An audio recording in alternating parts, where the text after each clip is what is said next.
Olá pessoal, aqui é o professor Adonias e hoje nós vamos falar sobre modal verbs, ok? Bem, o que são os modal verbs? Os modal verbs são verbos auxiliares e eles vão estar sempre acompanhando um verbo principal, atribuindo algum aspecto a esse verbo principal, tá? Os modal verbs, eles não são precedidos e nem seguidos pela partícula to, ou seja, não vai haver to antes do modal verb, né, desse verbo auxiliar, nem to depois, entre o auxiliar e o verbo principal, entre o modal verb e o verbo principal. Tá?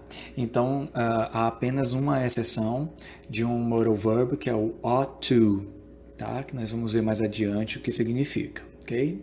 Daqui a pouquinho nós vamos entender melhor isso.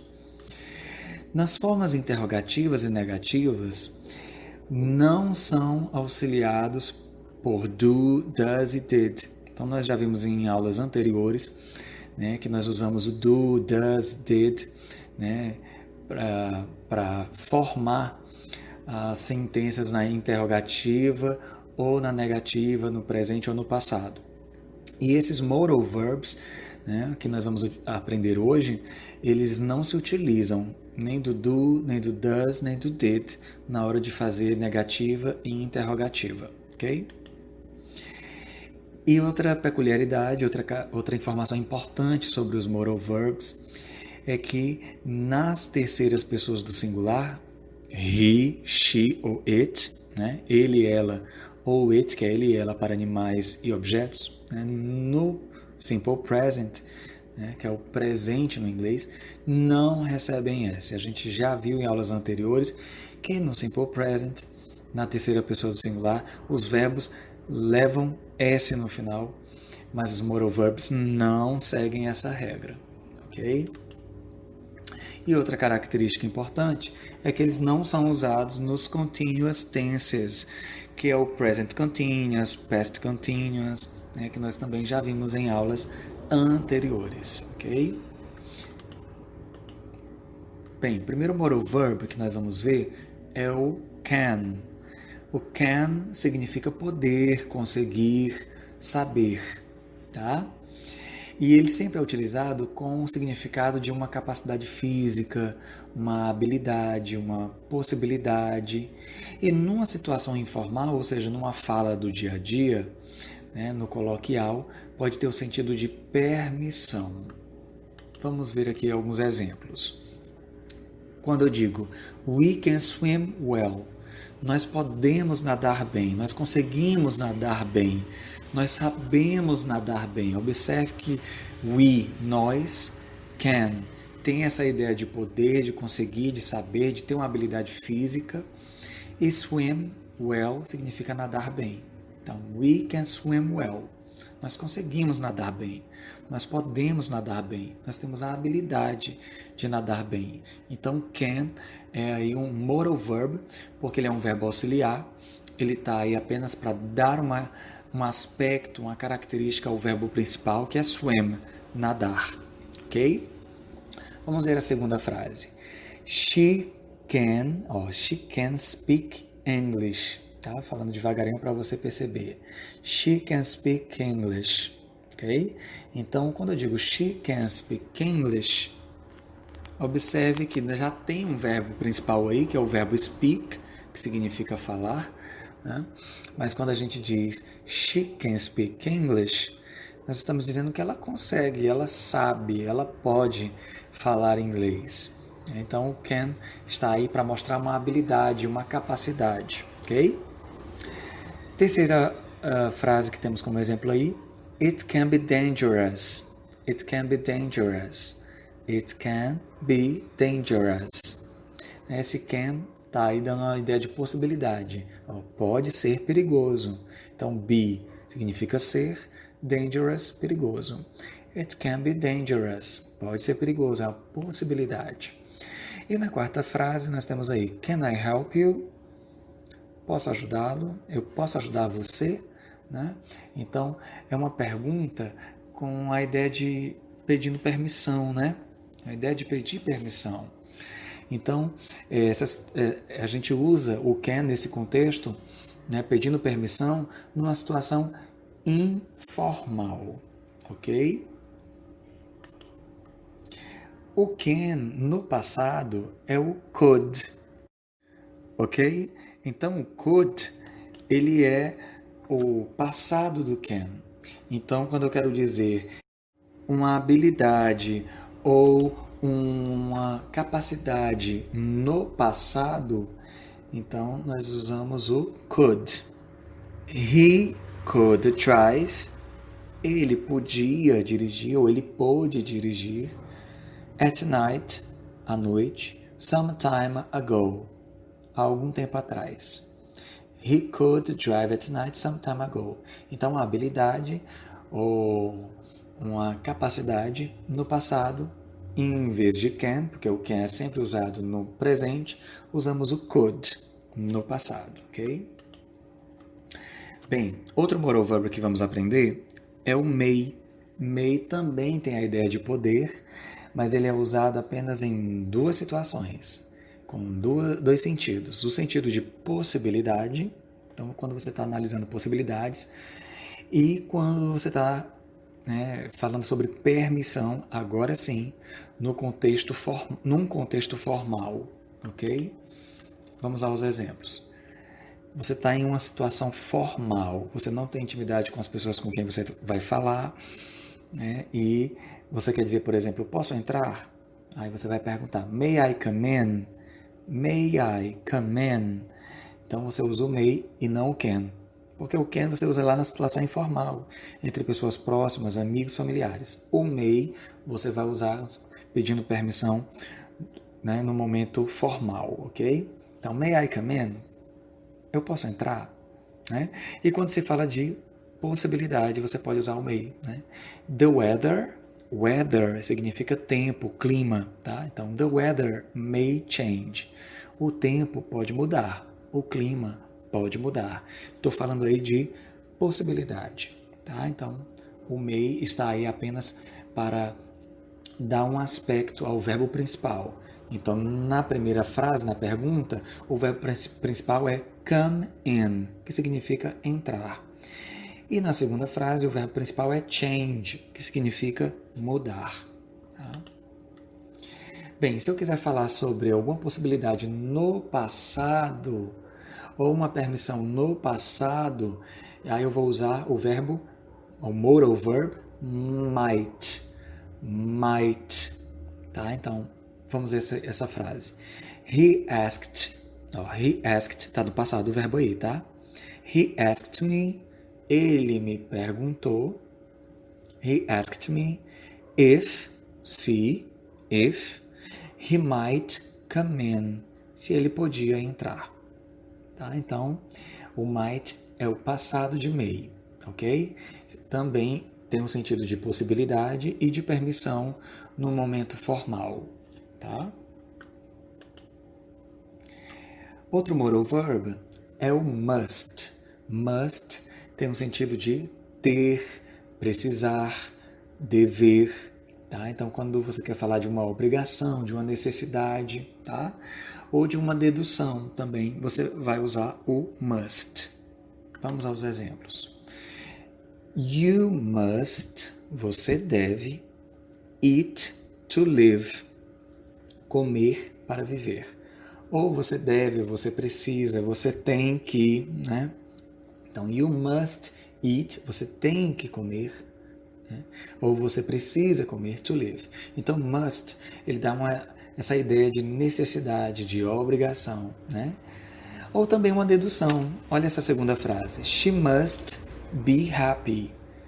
Ela deve estar feliz. Né? Então, estou deduzindo. She must be happy.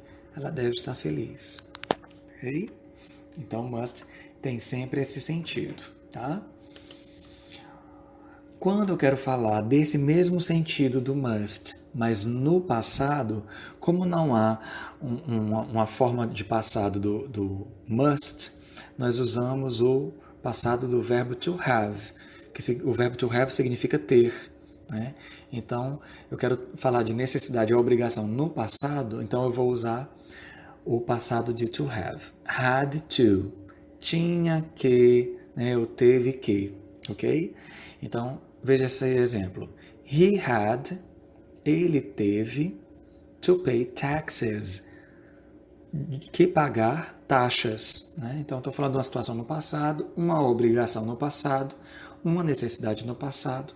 Então, como não tem o passado precisamente do must, a gente usa o had to. He had to pay taxes. Ok? Outro modal verb que vamos aprender hoje é o should. Should. Should, ok? Também tem a ideia de dever, né? Só que nós usamos quando estamos dando um conselho. Olha, você deve fazer alguma coisa, seria bom que você fizesse tal coisa, né? Então você fala dando um conselho, uma obrigação, né, moral, ok? Diferente do must, que é uma obrigação que tem que fazer. Aqui o should, ele tem um sentido de dever, a ideia de dever, mas como conselho. Vamos ver esse exemplo. You should respect the others. Você deveria respeitar os outros, né? Então, é sempre com essa ideia de conselho, tá? You should respect the others. Você deveria respeitar os outros, tá? Um outro modal verb que tem o mesmo significado de should, é um sinônimo, e também é modal verb, tá? É o ought to. Ought to, ok? Também significa dever, também tem a ideia de obrigação moral e de conselho, tá? Então, você pode usar aqui também com o mesmo contexto, ok? Mesmo contexto de should. Então, eu posso dizer, you ought to respect the others. You ought to respect the others. Você, como tem dois T's aí, o T de ought e o T de to, você pode pronunciar só um, tá? Então, you ought to respect the others, ok? Muito bem. Outro modal verb é o will. O will, ele dá a ideia de futuro ao verbo principal, tá? Então, they will travel, eles viajarão. Então, travel significa viajar. Quando você coloca o will, então dá a ideia de futuro. They will travel, eles viajarão next year, próximo ano. Outro modal verb que podemos aqui deixar, né, explicadinho na nossa aula é o shall. O shall tem o mesmo significado que o will, ele também dá a ideia de futuro, só que ele só é usado com I e com we. Então, eu e nós em inglês, ok? O shall, na verdade, ele está caindo já em desuso, tá? Ele já foi usado com muita frequência, hoje em dia, não tanto. Então, você pode dizer, I will do everything, eu farei tudo, né? Então, do significa fazer, então o will dá a ideia de futuro, I will do everything, ou você pode dizer, I shall do everything, I shall do everything. Tem o mesmo sentido, mesmo significado, ok? E outro modal verb importante é o would. Would. Would. O would, ele dá a ideia de condicional ao verbo principal. Olha o exemplo. Nós temos o verbo go aí na primeira frase. Então, to go significa ir. Então, quando eu digo he, ele, would go, ele iria. Então, eu dou essa ideia de condicional. Tá? Então, he would go, ele iria. Segunda frase, I would like, like significa gostar. Então, quando eu digo I would like, eu gostaria to sleep, de dormir. E na terceira frase, terceiro exemplo, temos would you do me a favor? Então, do, a gente já sabe o que significa fazer. Então, me fazer um favor. Então, quando eu coloco would, dá essa ideia de condicional. Would you do me a favor? Você me faria um favor? ok? Então essa é a tabelinha que podemos aprender hoje de modal verbs, tá? Então do lado esquerdo nós temos aqui a forma afirmativa desses modal verbs. Temos o can, could, may, might, must, should, ought to, will, shall e would. No lado direito, nós temos as formas negativas. Como nós escrevemos a forma negativa?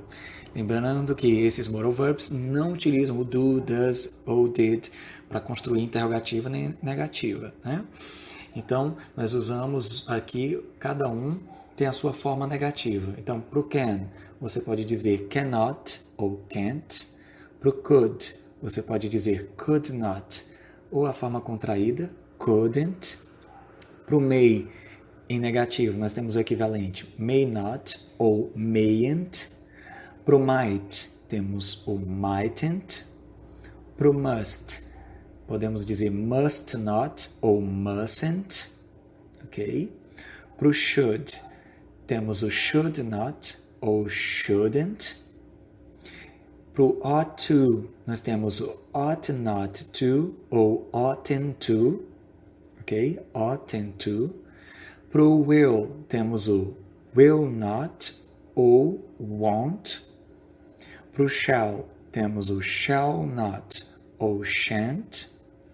E, por fim, para o would, nós temos would not ou wouldn't. Ok? Muita informação por hoje, não é? Se for necessário, assistam mais uma vez o vídeo para fixar as informações. Vejo vocês na próxima videoaula. Até lá!